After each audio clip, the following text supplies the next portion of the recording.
everyone, and welcome to the Gamers Report. I am Scarlett, and I am joined here by my lovely co-host, Callum. Hi guys. So today we have got three professional players, all for their own viable games each. So we're going to go through each of their names, each of their games they play, what they do, and why they enjoy their certain games. So let's just start off with the person I have right here. This is... I am Harry. I play Rocket League, which is football with cars, if you don't know. God. Thank you for that. Yeah, no problem. Lovely. Why do you enjoy your game? Why? I used to be addicted to it, and now Beautiful. I've slightly fallen out of love with the game. But if I stop playing, then it would be a waste. So that's why I keep playing the game. Valid answer. I think that kind of explains a lot of esports. It's how I feel about League of Legends personally. You know, I've put too much money and too much time into the game. If I quit, it just feels like a waste. So just need to keep playing it. So move on to the second person. You are? I'm Anna. I play Valorant, which is a 5v5 FPS shooter. And I play because I enjoy playing with my friends and the community that it brings. no, that's cute. Lovely. So why? So with you said community, I'm assuming you make content, right? Yeah, briefly. Briefly, yeah. A little bit. What about the community draws you to make this kind of content? Just like my friends, like the friends that I've made, the community I've built almost, and just like the people I've met through it. It's really Just kind of nice. draws you to do it, right? Yeah. Perfect. And you are? My name's Roman. I play League of Legends. Yeah. Ooh. Which is Bold choice. painful experience Yeah. every game. Can you tell me why you? Well, I wouldn't really say enjoy, but why you tend to play this game?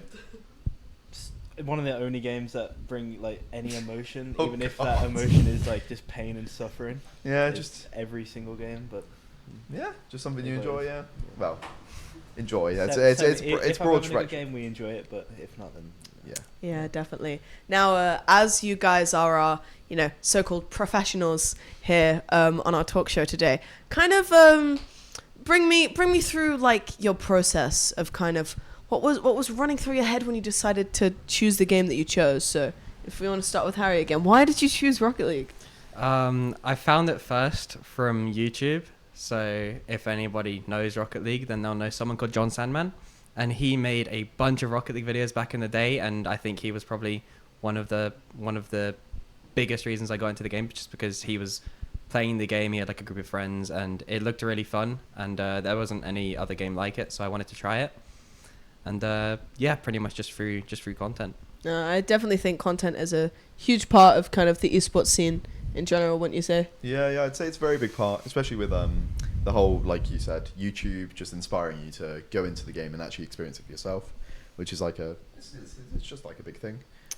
Definitely, yeah. So, Anna, what about you? I started playing because one of my friends told me to download it on my laptop, and was a laptop gamer for about 8 months, and then finally decided to buy a PC. But I started off the lowest rank, and then managed to make my way to the second highest rank. So that's not so bad. Yeah, pretty good. So you managed to do the big climb of going up from pretty much nothing to now Pretty much, yeah. being up near the top. Definitely, yeah. Well, Roman, what about you? I got into League by watching one of the LEC finals. I caught Which one? Oh, I think it was one of the Fnatic GT ones. I'm not 100%. Good choice. Fnatic G2 always a incredible choice. I'm not biased, but Everything about the broadcast was cool, and I was like, I'll try the game out, and then that's how the downfall started. The addiction started.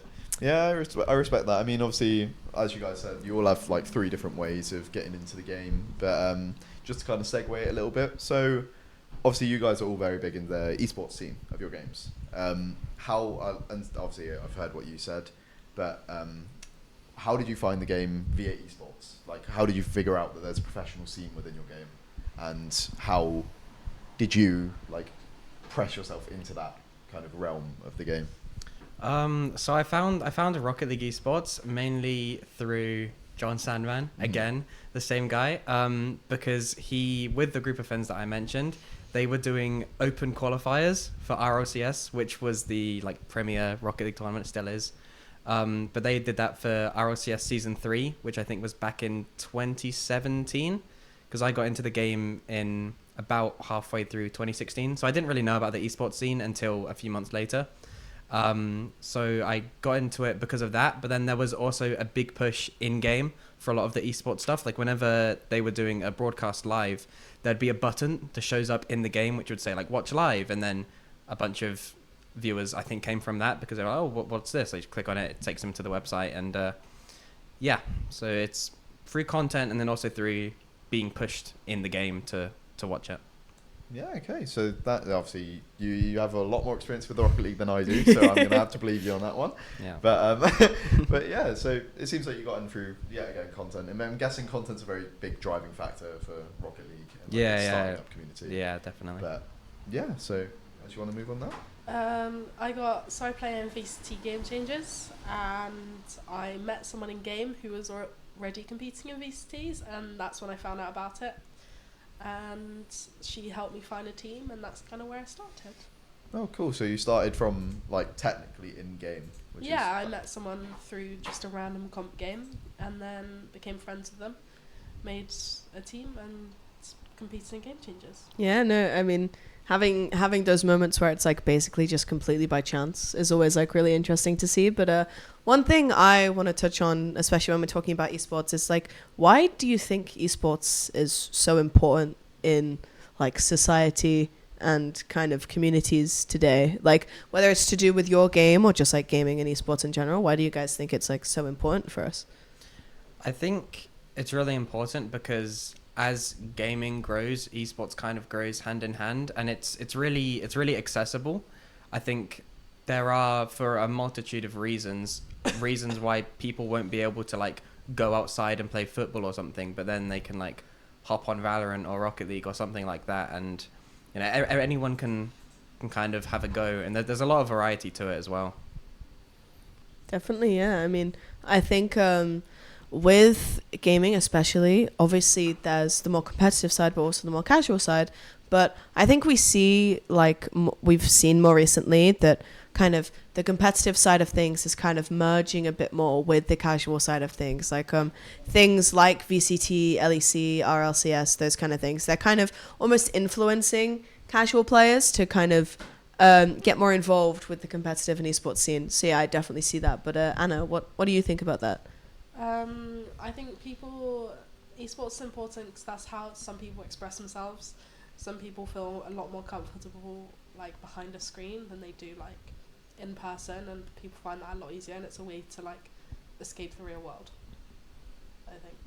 Yeah, I think escapism as well is a big part of it, especially now that we're post-COVID and everything, and people can kind of like kind of just use gaming to like express themselves. Like you were saying, it's kind of just an easy way for people to not just express themselves, but also kind of meet other people and get to know other people who are similar to them and have like similar interests to them. So yeah, but Roman, what about you? I think there's a lot of opportunities in esports, if that's from more of like a player side or a team side, and then even like the production side. I think it brings a lot to like the creative industry. I think it's very good. Yeah, and I mean, creative industries, especially at the moment, are kind of thriving. Yeah. You know, there's a lot of different sectors to it, and esports is definitely like a big part of it. A bit of everything in. Yeah, definitely. So I think I'll lead this on to kind of like the more broadcast side of stuff. Like, do you guys have Harry's face is just lit up right now. I'm like, do you guys have kind of any experiences with the broadcast side of your esports titles of choice? Yeah. I know you'll have a lot to say about this, Harry. So I've been freelancing for Rocket League for about 2 years now, since August 2021. And from that, I've managed to work directly with the developers of Rocket League, which I think is pretty cool. So I've broadcasted on the main Rocket League channel 8 times now because of the Uni Rocketeers, which is pretty much like the European University main tournament. They have a World Championship each year, and to get to the World Championship, there's the main qualifiers, and then there's also the Last Chance qualifier. And yeah, so that's what those broadcasts have been, the Last Chance qualifier. So those have been really fun. But because of Rocket League is actually, I've also managed to get into other games. The first game that I kind of branched out into, it's quite similar, but it's Trackmania. So it's, you know, a third person car game, very similar to Rocket League, but I had a caster friend who I worked on the Rocket League broadcasts with, and he kind of introduced me to it. And yeah, so it's been pretty fun. I've been trying to look out to get into more games, and yeah. No, definitely. I think as much as we kind of focus on kind of the players and the teams and everything, I do think that the broadcast side is like a massive, massive part of this, because obviously without the whole broadcast side of things like this wouldn't be able to happen. We wouldn't have all these big events that you guys have said have inspired you to kind of play. So yeah, but Anna, what about you? Any kind of experiences with the more broadcast side of stuff? Not loads of experiences. I try to stream regularly, and I will stream any tournaments I play in, but other than that, not much experience with broadcasting. I mean, yeah, I think even just like streaming tournaments that you play in and everything is all really good, because at the end of the day, like content is also still a big part of broadcast and everything, and just giving people like the ability to be able to view what you're doing and view kind of the tournaments and esports events that are going on is always really good. So yeah, Roman, what about you? I've done League observing some of the games, so it's very fun. It's very different to any other games, because as well as 3 lanes, you've got the whole jungle and then all the objectives. So it's hard to follow, but it's once you're used to it, it's good. It's enjoyable. Yeah, absolutely. I mean, you got any other questions for these guys? So I mainly just wanted to ask you guys, obviously we had a little touch on community. I just wanted to ask you guys how close you are with your communities, because I know Valorant's very close-knit. It's very like, it's very hands-on community. They like doing like tournaments, stuff like that. But I don't really know much about the Rocket League or League scene. So it's kind of like, I'm a bit lost between the both of those two games. So if you could just like kind of touch me up on those a little bit. Well, for Rocket League, it's kind of like Valorant, like you said, it's like really, really close knit. I feel like definitely, I think the Twitter scene is the most active for Rocket League. There are a lot of fairly big Rocket League tweeters in the scene, or X's, if you will. I will not. Yeah, God. Yeah, so I think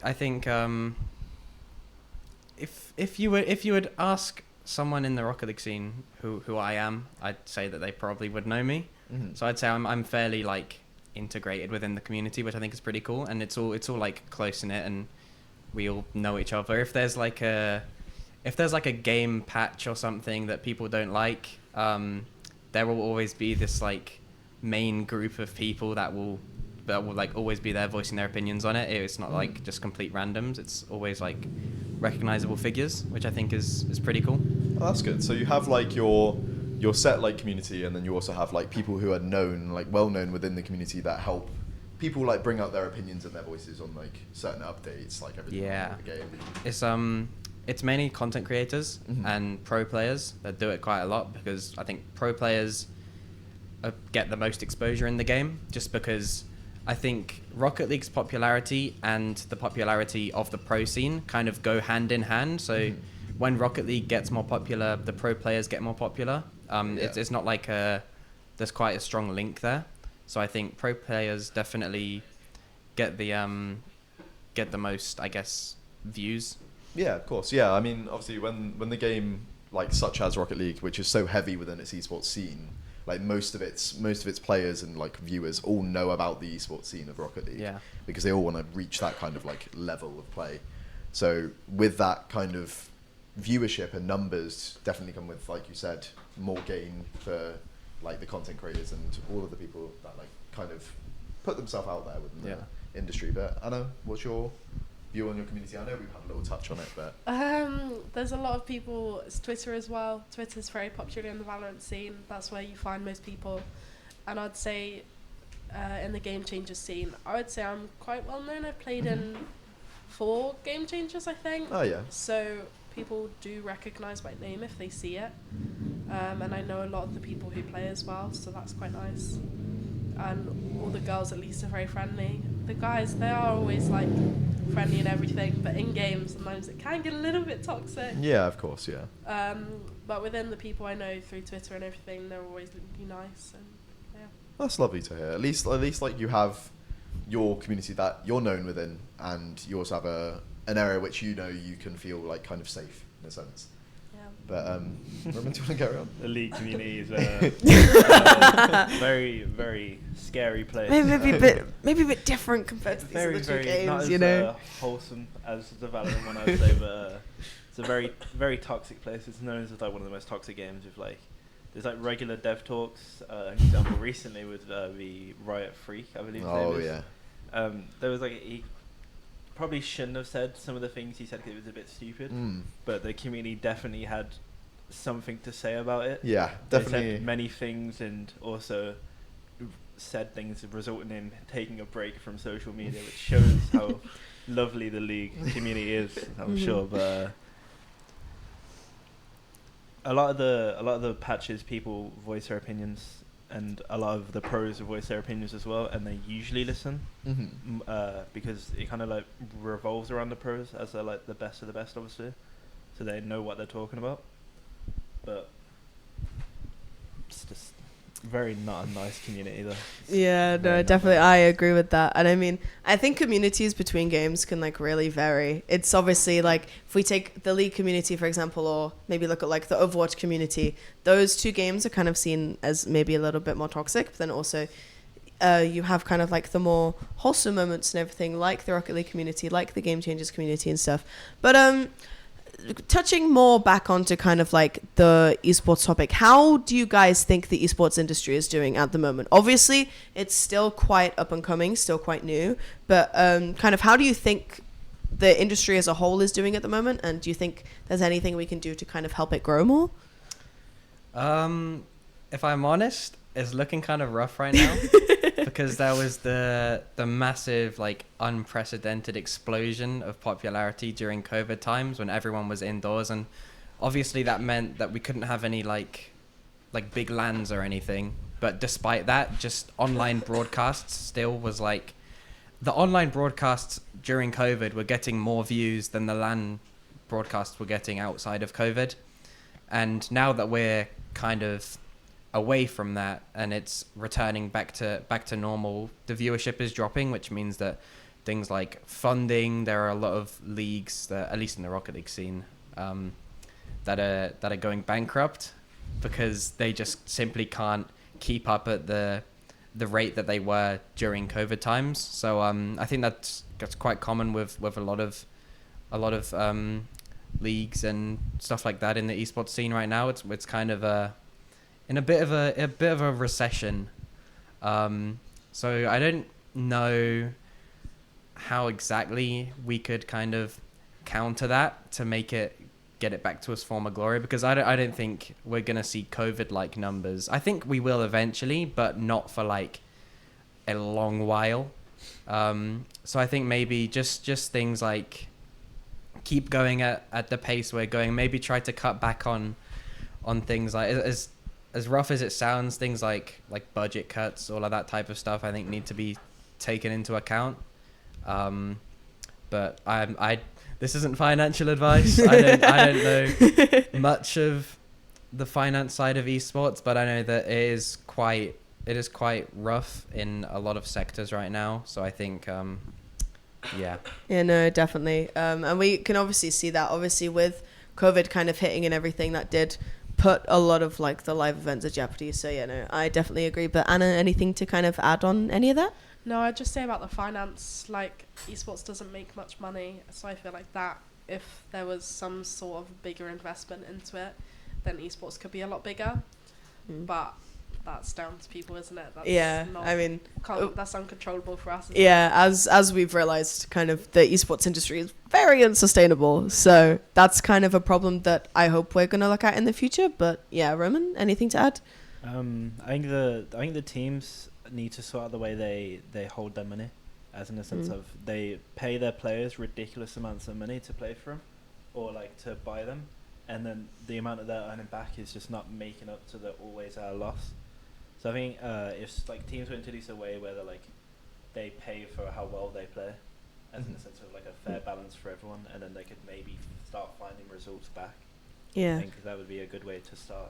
Yeah, I mean, another thing kind of touching on popularity, do you guys think there have been kind of any moments within your games or any other games that you can think of where game title like popularity has gone down because of maybe something a really popular player has done or something that the devs have done to the game, possibly?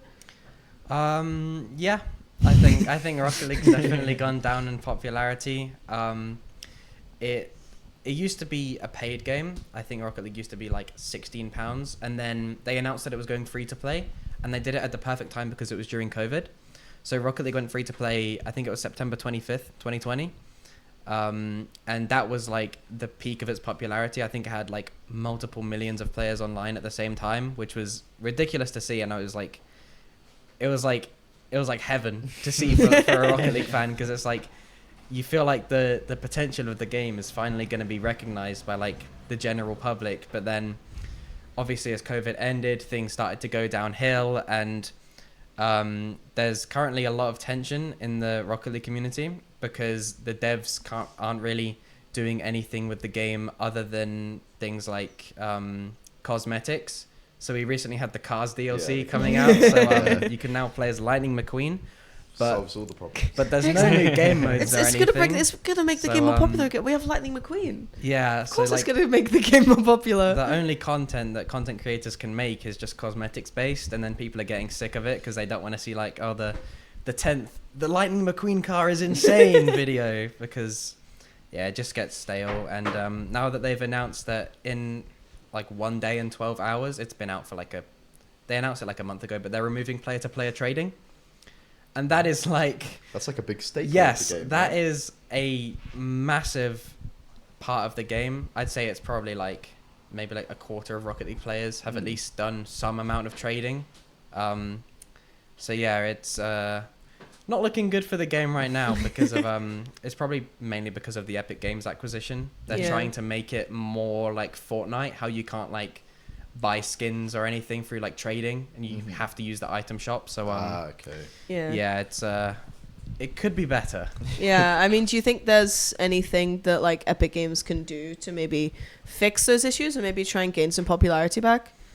I mean, they are doing a lot with Fortnite right now because it's Epic Games. They're releasing a new mode in Fortnite called Rocket Racing. Oh, Which- wow. Does sound kind of cool. Like I'm not a full hater of it. Pretty much, it's sort of like Mario Kart. It's without the power-ups, but they have like AI drivers and stuff like that, and you can, because you have your Epic Games account linked to your Rocket League account, you can import your Rocket League cars and Rocket League presets into Fortnite and then race with them, which I think is actually pretty cool. And even people who haven't played Rocket League before, I think if they try it out and they kind of like the concept, then they will transition over to the game. So they are giving some updates in Rocket League that are losing a lot of the player base, but then I think they're trying to remedy that with gaining new players, but like the current community aren't obviously about that. But yeah, it could definitely turn around if the Rocket Racing mode goes well, but it's all up in the air right now. Yeah, definitely. I mean, I think that's always kind of an issue, is kind of the devs balancing what they think is good for the game and then what the community think is good for the game. But yeah, I definitely think that's kind of a big issue with popularity. Anna, what about you? Any kind of major moments that you think has kind of skewed the popularity and viewability of Valorant? I mean, Valorant's still a very new game, so I don't think it's gone downhill yet. But I think the release of CS2 being a new game, and because so many Valorant players came from CS, that maybe lost some Valorant players, but a lot of people have decided that CS2 is not very good, so they've probably gone back to Valorant. Yeah. But other than that, we've never really had a drop in players. It's not. Don't think so. Yeah, and I mean, I think Riot Games especially are quite good at balancing kind of what they think is good for the game and what the community thinks is right. Obviously, there's probably been some mishaps here and there, but obviously we'll get into this in a bit. But if you look at League of Legends, for example, that game has been going on for over 10 years strong. You know, has been kind of, I'd say, a relatively good community dev balance when it comes to that. But Roman, if we come over to you now, any kind of like groundbreaking, deal-breaking moments in League that kind of you think has skewed its popularity? Yeah, as you said, it has been out for a very long time. It's 10 years plus or something like that. So there's definitely been ups and downs. But coming into the new year, there's going to be a massive change to the game where It's like a whole new map, so it's all like Summoner's Rift is completely changed. There's no more mythic items, which was only introduced quite recently during like the whole league timeline. So removing them now would be a very big change to the game. A lot of players have never played with no mythics, so it'll be completely different for them. But depending on how well they do it, it could be a very big up or down moment for League. It could either bring a lot of old players back or send a lot of new players going, so it's not the same game they were playing before. Yeah, I think League is quite good at kind of doing what they can to bring old players back, because obviously they have the rotating special game modes, they have like the Earth, they have Arena, they have the Spirit Blossom one, for example. They always try to kind of rotate those to maybe bring odd players in, but no, I definitely see where you're coming from, and like I said, Riot Games is quite good at balancing between like community and devs. So yeah, anything else you want to add, Carl? I just wanted to quickly talk about, like, as you said, with the League thing coming out in January. I feel like you said, it is going to be a very big determining factor of whether League is either going to continue with its like very high like updraft, going just completely uphill with popularity, to just skyrocketing back down. So I just wanted to reiterate that I second the fact of what you just said. I support it fully.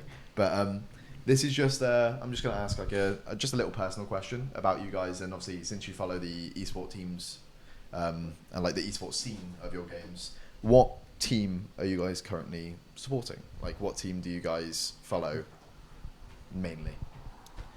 All right, I guess I'll start. Yeah, you start. So since probably early 2018, I've been a big fan of NRG Mm-hmm. because they've had this one player called Justin, and he's probably the most famous Rocket League player. But I am like, I'm not gonna say a super fan, but I'm a big fan of his. And he's been on that team for like 5 years now, which is kind of insane because Rocket League's only been out for 8. So for like over half the lifespan of the game, he's been on this one team, which is quite unusual for a game that's for the esports scene hasn't been around for that long. But he announced that he's a free agent now. Oh, okay. And we Up think, for grabs. we meaning the community, are pretty certain that he's going to Shopify Rebellion. Mhm. So I think I'm gonna make the switch and follow him along and become a Shopify fan now. So currently, I'm not actually a fan of any team, but when he joins a team, Soon I to will come. be a fan of that team. Mhm. So, From the female scene, from VCT Game Changers, I would I've always loved G2. You can't go wrong with them. But I do love from G2 last Grizzly. night's performance, Yeah. I do now really like Shopify Rebellion. Mhm. So I'm a bit at the crossfire with them.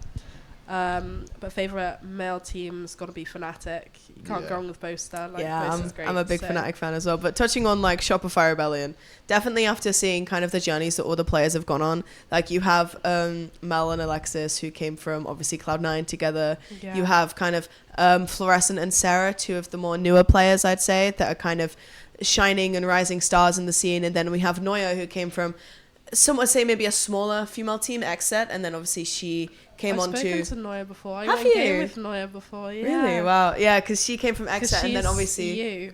yeah. I know She's her from sister the Norway? most.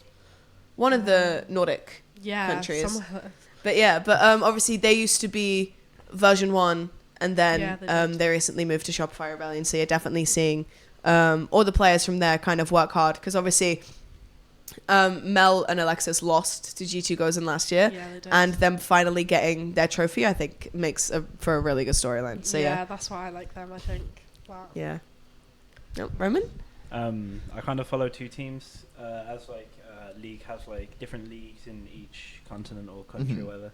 So like in Europe, I follow Vitality, Mhm. which was very hard during this Yeah. Yeah. split. As we've split, They as came we've dead seen. last. The main reason I follow them is their jungler Bo. He's a Chinese jungler. I'm a big fan of him. Mhm. But he transferred to K Corp Yeah. for this next coming season. So Yeah, I'm looking yeah. forward to that.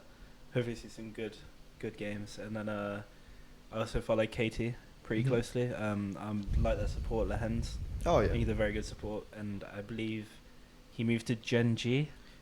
pretty I yeah. think If so, I'm moved to thinking Gen G. correctly, I'm pretty sure. So they've moved I'm to looking the- forward to yeah. watching them games. Obviously, Gen G being a very good team. They have obviously Chovy in the mid lane, who's like a top 3 mid laner in my opinion. Yeah. Yeah, of course. So, Yeah, I've seen some clips of 100%, his. yeah. So I think Crazy. the games are going to be really good. Yeah. I Looking mean, forward obviously, to it. supporting the team that you follow is such like a big thing within esports. Obviously, as we said before, with the whole like money side of esports, it's kind of in the gutters right now. But I mean, supporting your team, one of the best things you can do. Obviously, their choices maybe not with their salaries and such, but especially with what they do, what they support, and the game that they play, and how they play the game, and why you enjoy them. That's obviously why you would support a certain team. So, you got any questions you want to say? One kind of thing I want to touch on, going back to kind of bringing old players back. One thing that I think a lot of people just in the gaming scene in general have been looking forward to, or kind of digging into a bit more, is the new Fortnite update. Obviously, a lot of that is kind of going back into kind of the nostalgia-ness of when Fortnite first got released, when it was super, super popular. I remember I was in like year 9 or something, and Fortnite just released, and everyone was like, get on Fortnite, get on Fortnite. This is like the best game I've ever played. So what do you guys kind of think of this new update, and do you think that Epic Games are kind of doing something right with what they're trying to bring with this? Yes. I loved the OG season. It was so fun to play. I really liked how we pretty much got a glimpse of every old season. So every, like, I don't know what period of time it was, like 3 or 4 days or something. I think it was so it Every started 5 from days, season I think. 5, and then every week it progressed on to Yeah. then season X. Yeah. I really like that, how we got a lot of change in a small amount of time, Yeah. because it wasn't anything new. We were all like kind of used to it, and that way we could kind of be excited for what was going to come. If your favorite season was like season 9 and it was season 8, you'd be like, okay, we have a few more days and then we have the favorite season. You know, it's like something to look forward to. I think they did a really good job. With the most recent update, because they have just changed to the new Chapter 5 Season 1, the movement is kind of horrible. A little bit It questionable. is Yeah. it is not fun. The only thing I like from it is being able to hurdle through the windows. Yeah. But I don't like how they made you run slower. So Yeah. so they did something great, and now they've like fumbled the bag. I mean, in my opinion.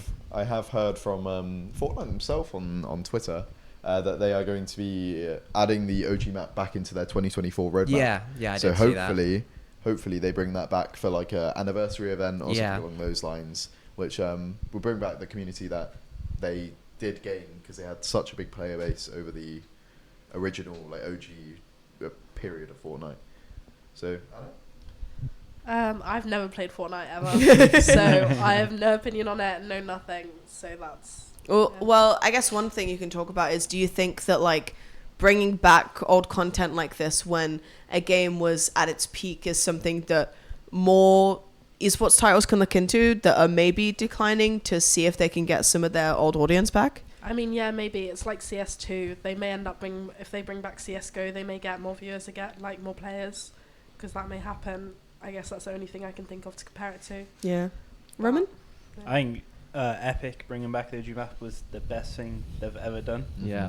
I think it because the game was at a peak, like obviously being one of the most arguably best or most popular games at the time, and it declined a lot. And then bringing it back obviously brought back all those players. But then I think them immediately changing it to like a whole new thing again has lost everyone they Yeah. brought back almost Yeah. immediately, because everything has changed from the weapons and the map and the movement. It doesn't have the same like OG feel that everyone came back for. So I think suddenly changing it so fast was like definitely the wrong thing to do. Yeah, I get that fact, how they instantly like they removed so many mechanics and they made it so much simpler for like the players that played ages ago and Yeah. like had like such a big connection with the game before like they moved on to other things. And then as soon as that was just like hitting their tongue correctly, they took it straight away. And then they added tons of new mechanics, just changing everything to kind of I get why they do it, to spice it up and like add 100%. new things, but at the same time sometimes it's not needed. And I think eventually doing something like that would have been good, but I think Mhm. suddenly changing it to straight away wasn't the right thing to do. They definitely need a slower transition. I think we from the OG season to this new Chapter 5 Season 1, we are probably going to see like the biggest drop off in players in like Fortnite history, because I saw they posted on their Twitter that they reached a new player like record. Yeah, they did. In yeah. November they hit like 100 million players or something, which is insane for a month. And I don't know how many more are gonna stick around for this new season, even with all the new things. How they've got like a Lego mode and the rocket racing. yeah, and I all saw of the that. Lego we have stuff. Peter Griffin now. Yeah, Griffin I don't is know. the I don't know if main Peter game. Griffin's strong enough. to hold the player base together. Yeah. No, I think definitely those kind of things are kind of what kind of keeps games alive sometimes. But I think another really, really big part of esports is the events. You know, the big LAN tournaments, but also like the online tournaments and everything. So are there kind of any events in your chosen esports title or not? Any kind of events that you're really looking forward to? Yeah. I honestly just like the whole of RLCS for next season, because this off season has been the longest by far. The RLCS season ended in August and it's not starting up back until like middle of January probably, because the way that they used to do the seasons was they used to have a season which would span across 2 years. Like it would start in the second half of 1 year and then it would end in the first half of the next year. Yeah, of course. So the naming scheme, it used to be like RLCS 21-22 and like RLCS 22-23, but now they're changing it, so they're making it so it starts in January and then it will end in maybe like September time. So it will just be called like RLCS 2024, RLCS 2025. But because of that, they have to have a massive break because of the off season. So I think everyone's just hungry to watch Rocket League, especially because the longer off season allows for more opportunities for roster moves to happen, especially like intercontinental ones. So if you move from like Europe to NA, you can't really get good tryouts in a couple months, because obviously you need to fly out to the different continent, get to like a boot camp center, try out with that team, and then fly back. And that's not really possible if you're going to be trying out for multiple teams. But because of the new off season, we're seeing a lot more interesting transfers because there is the time allowed to do that. Yeah. Perfect. So as Definitely. we touched on the esports event. That does sound really cool, by the way. Like I like how they're now just like kind of it's like retconning, right? Yeah. Just solely to 1 year, which is Yeah. nice because it cuts down on the title as well. Easier to write. Yeah, it's easier to write Shorter. and nicer on yeah. the merch. Yeah, exactly. But- exactly. Anna? That's true. My favourite event that I probably watch is Lock-In. Valorant Lock-In. That was insane. That was an amazing event, and it's starting up again soon, I believe. I'm not sure when. So I'm really looking forward to that. And it's just the off season's been so boring. It was nice having game changers to watch yesterday. But I'm looking forward to more tournaments coming up. Yeah, good. Definitely. Well, Roman, anything else? Obviously, Worlds at the end of each year is like Yeah. incredible to watch. Obviously, the recent one was very, very good with the stump at the We end. love T1. With the opening performance as well, that was Mhm. really good. But the league starting up again, I think, is the best part. Having the weekly like professional content to watch is really good, and then obviously MSI as well is also a good watch. Yeah. Definitely, yeah. I mean, it's all about kind of the main seasons. Obviously, off seasons can always feel like They're really, very really slow. long, yeah. So having the main seasons on is very, very nice. But that is all the questions we have for now. We are going to move on to our next segment. We are going to move on to a quick break featuring a montage of Valorant clips. But we will be right back with you with our next segment.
Hello, everyone, and welcome. I am here in Harry's room.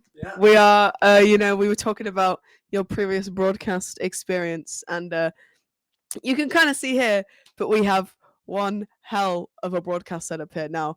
Harry, if you don't mind, kind of walk us through what exactly you have here. Yeah. So the first thing that people will probably notice is the 6 monitors. You can't really see. There is 6 here. These are monitors. And a lot of people ask me, why do I have 6 monitors? So I guess the best thing to do is just talk you through where everything's going to be when I do a typical broadcast. So we have this central monitor here is where I'll have the game, or if I'm getting an observer feed from like Parsec or from YouTube or like SRT or anything like that, there'll be an observer feed on my main monitor. And then on one of these side monitors here, either this one or this one, I'll have my OBS. So that's where I'll be actually doing the broadcast. And then I'll have on whatever monitor isn't OBS, I will have my music controls. So I have, you can't really see it because of the way the camera's positioned, but I have a music playlist here. So I can easily switch songs and monitor all of that stuff. And then on this top monitor here, I have my Discord, so I can communicate with the casters and production and all of that stuff. And then on this top middle monitor here, I have overlay controls. So for a broadcast, when you have all the graphics that come up and the text that says like, oh, the casters' names and all of that stuff, that can be created using a multitude of different softwares. So you can use things like Sheets.io on like a Google Sheet to control an overlay. Or this is like a custom coded one, which is especially for the Rocket League broadcasts that I work on. And then we have this top right monitor here, which is the last one, which is solely for Voicemeeter. So yeah, this is the Voicemeeter monitor. It's pretty much all its purpose is to show my Voicemeeter so I know what my audio levels are at and how I can easily route audio through. And then one special thing, I have my laptop down here. I don't know how easy it is to see on the camera, but this is if I have 2 observer feeds, I can have one on my main monitor and then one on my laptop. And then I have a DeckLink card into my PC, which is pretty much like an industry standard capture card. And I can take that from my laptop, put it into my PC. And yeah, that's how I capture 2 feeds. Wow, that is definitely, that's kind of a lot. There is definitely a lot of things here. But let's talk about your second PC. You have a mini one, if I'm not mistaken, as well as your big main PC here. So kind of what do you use that tiny mini second PC for? So well, if you count my laptop, I have 3 PCs. I have my main PC. Yeah, 7 monitors, 3 PCs. My main PC, which is for like normal broadcasting stuff. My laptop, which is for taking observer feeds, and then my mini PC, which you can't really see, but it's like down here underneath the desk. I use that as a media server. So it's mainly just for like bulk storage. If I have like a bunch of films that I want to watch, but I don't want them to like take up space on my PC, I throw them on the media server and then I can connect my phone to the server and then I can just watch pretty much like streaming. So I have my own personal little Netflix underneath my desk, which I think is pretty cool. But then I also do sometimes use it for like stats monitoring and just general like troubleshooting. If my PC is having an issue, I can kind of like switch over to my mini PC and I can run quite a lot of the broadcast stuff off of that, even though it's not that powerful. But for a lot of broadcast, the whole the most demanding part of the broadcast is running the game and then also encoding. So things like having music playing or controlling overlays, I can do that from my mini PC if something does happen to go wrong on my main one. Definitely, and I mean, like I said, this is all very, very impressive. So, just kind of one final question about this setup: how long did this kind of take you to put together? But also, do you think it's like very worthwhile to have something like this if you're planning to do like big mainstream broadcasts like you do? Yeah, I definitely think it's worth it.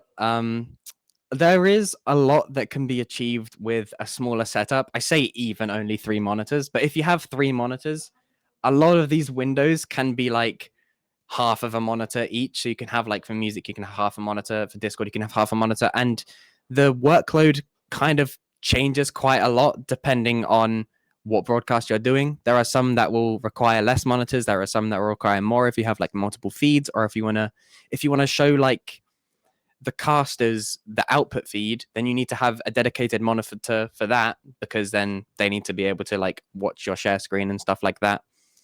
In terms of duration, I mean, it pretty much started as I started freelancing. So I mentioned earlier in the broadcast that I've been freelancing since like August 2021. And back then I was on like a 2 monitor setup with like a GTX 1060. But pretty much just from money that I've actually earned from the broadcast, I've kind of put it back into my setup, and then just built it up from there. Yeah, well, thank you, Harry, for that lovely little tour of this incredible setup. I mean, this is just like crazy, honestly.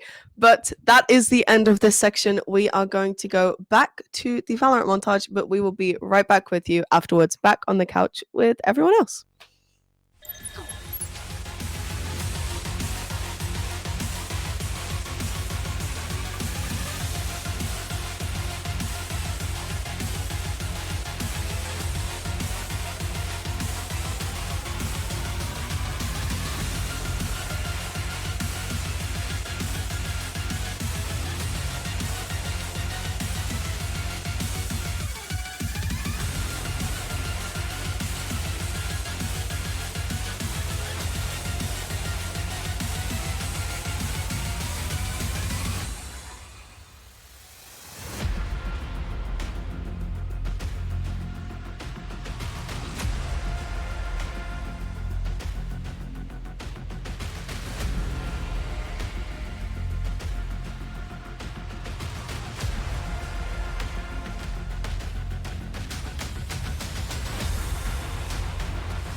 Everyone here.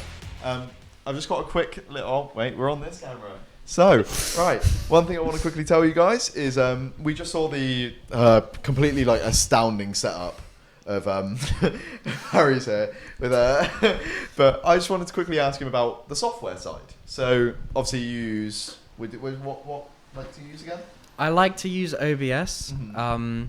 There is also an OBS alternative called vMix, but mainly I use OBS. Okay, so OBS obviously is your main use, but can you quickly run me through vMix? Can you just run me through what it is, what it does, and how does it differ between the two like software? So I think OBS is called, the acronym is Open Broadcaster Studio. So it pretty much means anyone can download it. It's completely free. It's open. So anyone can work on like plugins and different tools that you can then integrate into OBS. So it's very community driven.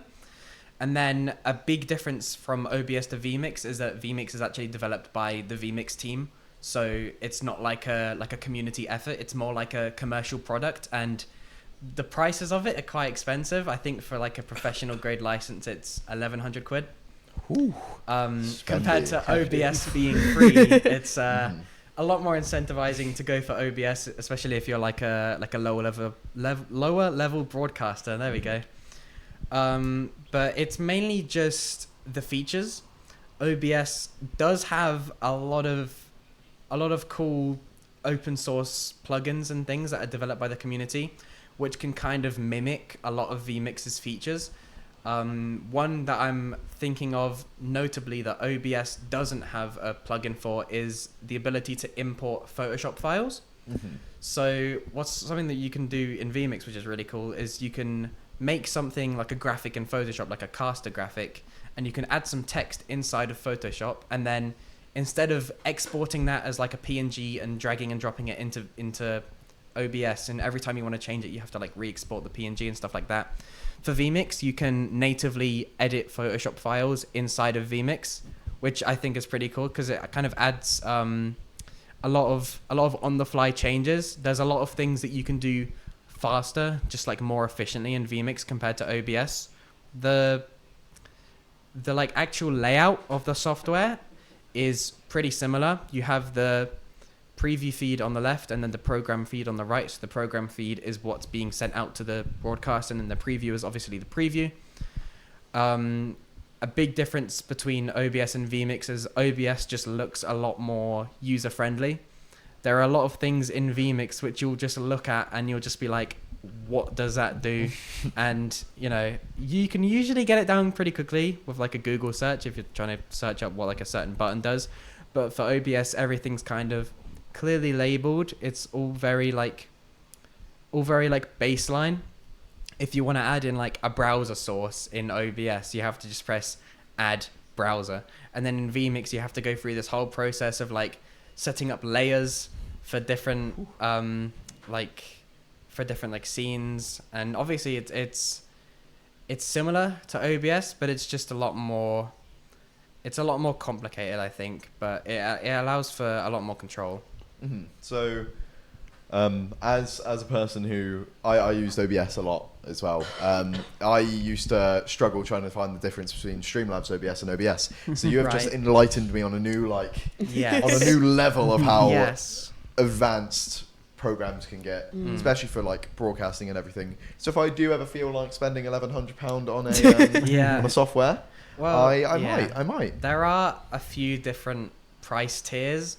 So I think there's vMix Basic, which literally gets you being able to like change scenes, and that's pretty much it. You can like change between cameras, and that's like $60. And then you have 4K, which I think is 800, and there's a few more in between. But there's also for the Pro version, which has all the features included, there is it's like $50 a month, or you can pay that £1,100. So it's it depends on what your needs are. If you're working on like a broadcast for like maybe only a few weeks, you might want to go for like the 50 quid option and then just get it for 1 month, do the broadcast and then not touch it again. But if you're working on it very regularly, obviously after 1 year and like 10 months, you will have paid the same amount as if you just bought the Pro version straight out. So it all just depends what you need. There is like a free trial as well. It's 60 days, and all you need to sign up for it is your email. But they do quite a lot of like anti-spam. So you can't just sign up with multiple emails and then get it for free, because it is like a commercial product at the end of the day. What a shame. Yeah, and I mean, while we're on the topic of this, I mean, I think OBS is something that we kind of all use, like with streaming and everything. So Anna and Roman, kind of what are your guys' experiences with OBS, and have you found it like pretty easy to use? Well, when I first started streaming, I asked one of my friends what to use, and they actually told me Streamlabs, which is really bad. So I've been using Streamlabs up until starting this course, and now I'm trying to use OBS. I mean, they're both very similar, so it's not too big of a change. But I just wish I started off on OBS. Yeah, no, I think I started off with Streamlabs as well, and I only switched over to OBS because when I tried to like stream with my capture card audio wasn't coming through, so I tried it on regular OBS, but then I was like, oh, but I want like my sub alerts and my follow alerts and everything, so it took me like forever to figure that out. But now that I actually just use OBS, it feels a lot easier. But Roman, what about you? I used OBS first time in college. That was a really basic stream, went really bad. Obviously first time, but starting the course, I've got a lot better with it. I made my first Stinger transition the other week. I was very proud of myself. It took it absolutely ages, but I was very proud of myself. Yeah, But yeah. definitely. I mean, anything else to add, Callum? I just mainly wanted to say about the whole OBS and Streamlabs OBS thing. I also made the same issue, and then I solely just did. I grew up, and I decided to go with. Converted. But the thing is, with Streamlabs OBS, it is such like a user-friendly, like looking place. Like you can easily, like you said, with alert boxes, followers, donations, everything along those lines. You can get them very easily and very quickly. Well, with obviously OBS, you have to go through browser source, then through like the Streamlabs site, which makes it a lot more of a pain. And the visual look of OBS is a lot more, in the nicest way possible, dull compared to Streamlabs OBS, as it looks very funky. But yeah, that is my. I mean, yeah. Is there anything else anyone wants to add? I think we're good. No. We're good. Well, if not, then that is it, everyone. Thank you so much for watching the Gamers Report today. I would like to say a big thank you to Harry, Anna, and Roman for being our lovely, lovely guests today, and a massive thank you to my co-host Callum. Yeah, I ought to thank you more because it's funnily enough, she's been stealing my job tonight. Hey, you said I could. Come It's on. a gift. I will give you that. It's a gift. Christmas. Yeah, Christmas. You take my shows. But yeah, So- thank you guys so much for watching. It has been a pleasure to have you all here today. We'll be back maybe in the future at some point, who knows. But thank you all so much for watching. Have a lovely rest of your night, and we will catch you again later. Bye bye.